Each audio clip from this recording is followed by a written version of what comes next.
Question, can you help me in an age-appropriate manner address masturbation with my 12-year-old son? I don't think this is something he is doing, but I do think he's discovering certain aspects of his body. I don't want to shame him, but I want to help him through this. Thanks. So welcome to the podcast, Father Mike. There's question number one. That is fascinating. Actually, I would almost want to hit that back to you, Jason, because of the fact, I mean, I'll give my thing, but because I've literally never had that conversation with anybody. I've only had the conversation with people who have experienced this and then have brought it to confession, or have experienced this and then brought it to like, hey, I have counseling. I want to talk with you, Father, because this is now a part of my life and I don't want it in my life. And so I've never actually had that position of being that parent, or being in the parent's position of being able to say, like, how early is too early, you know? And so, gosh, what would you say? I mean, you're your dad, and have talked with so many people. Say, I usually get them in high school and college age, where this has already been discovered, and now it's actually been this is now the problem, in someone's life. What would you say?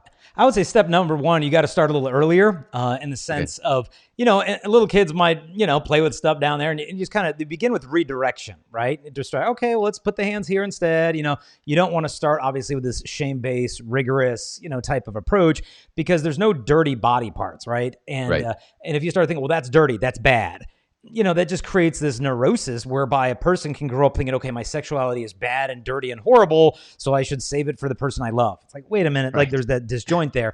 And so not talking about body parts as dirty or bad, starting with simple redirection.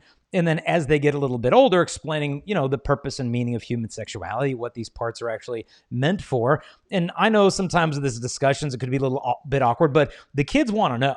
Like, the kids are really curious, what does God think about this? What does the church teach about that? And if you don't quite feel comfortable having the conversation, give them resources that answer it for them. So like, we've got books like Pure Manhood or If You Really Love Me that will talk about this specifically for young guys. And we've got the book Uncompromising Purity for women. It's more teenage girls. But give them resources and say, hey, as you enter into puberty and you're becoming a man, you're going to feel different desires and feelings in your body. And it's not wrong to feel these feelings and have your body changing and growing. And you might be wondering, why do I have these desires? What am I supposed to do with them? And we've got to realize that this isn't really a talk. This is a conversation.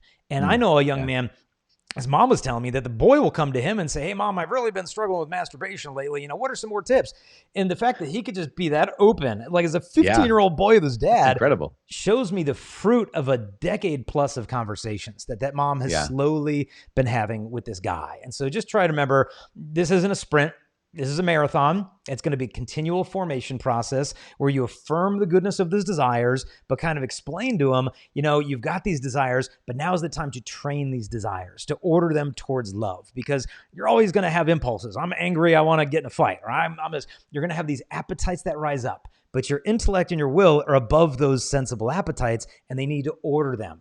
Because if the appetites are ordering the intellect and the will, we become animalistic in the way that we behave. And so just kind of affirming the yearn, but at the same time, redirecting that towards why do we have these desires? Because we're created to make a gift of ourselves, not to have our sexuality about me, but our sexuality should be about we. So you get that self-control so you can make a gift of yourself. So kind of off in a bunch of different directions, but those are some thoughts.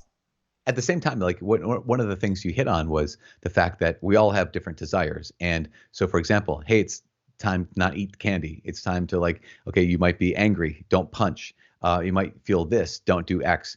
And to be able to say, let's, in some ways, normalize, and when I say normalize, I mean not non-stigmatize or not make, like you said, dirty some of these, yes, these are human emotions. And we have to learn how to rein in those emotions and steer them the right way. Yeah. And that just seems like such a great, just incredibly positive and affirming kind of a way to go about the conversation. I just talked with a mom, what was it? What day is today? Last week. And she had the talk with her 3 kids because there was something that kind of forced the talk. And so in the lives of their children.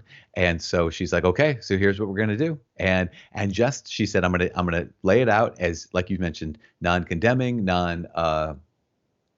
like this is gross or this is something I'm squeamish talking about it, so I'm making you uncomfortable talking about it. But just here's very straightforward. This is the beauty, the dignity of your body and who you are, and what this is for. And then she said, the kids were at different ages, and she said would have the general talk all together, and then I'm gonna kind of pull them aside and say, so what do you think about what I said earlier? And she said it just went super well. In fact, like you had said, sometimes these days earlier is not too early. And maybe that's always the case, but I think for sure there's so much hypersexualization of even children that it's too early, or what might seem too early is not probably too early. Yeah. And not to get too detailed, but if you're raising an adolescent son, talk to him about nocturnal emissions, wet dreams, that like, hey, this is something that's going to happen and it's okay. You don't need to feel dirty or guilty or bad. It's the body's way of taking care of these things. Otherwise, he might be like, what the heck is going on? What's wrong with me? Yeah. It's almost like a mother who doesn't explain the feminine cycle to her adolescent daughter. And then that begins, and the daughter's in a panic because she's like, what the heck am I dying here? And it's like, we've got to talk to them just about the normal, healthy functioning of the human body so that they can see God created me good, but just because he created me good doesn't mean necessarily every desire I have is good.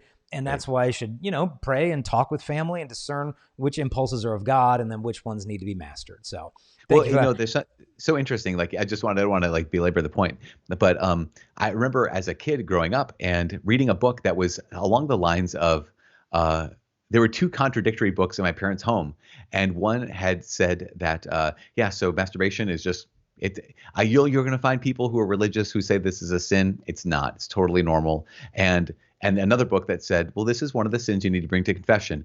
And I'm thinking like, okay, so which one should I go with? And wanting, and at a certain point in my life, wanting to I want to do like the holy thing, whatever the right thing is. Yeah. And I'm not going to bring these books to my parents and say, so which one is true? Yeah. Which one is right? And so there was a lot of confusion in that because there are so many voices. In this case, there were voices that were like kind of sort of in the church because they're both religious books saying very different things. Yeah, no, that's a great point. The kids want to do what's good. Tempted, like we all are, to do something else. Right. But how can they excel in virtue if we don't clearly tell them what is sin and what is not? So, hey there, I hope you enjoyed that little clip. But if you want to see the whole episode where this came from, just click the link here. And in the meantime, we want to invite you to help us share this message. And there's a couple things you can do real quick. Number one, if you like or comment or share this video, YouTube will actually show it to more people. Also, don't forget to subscribe, hit the notification bell. We release videos every single day, and you'll be notified as soon as those come out. If you want to help us also to spread this message, you can support us at patreon.com/Jason Evert. That helps us to create these videos and show them to the whole world. God bless.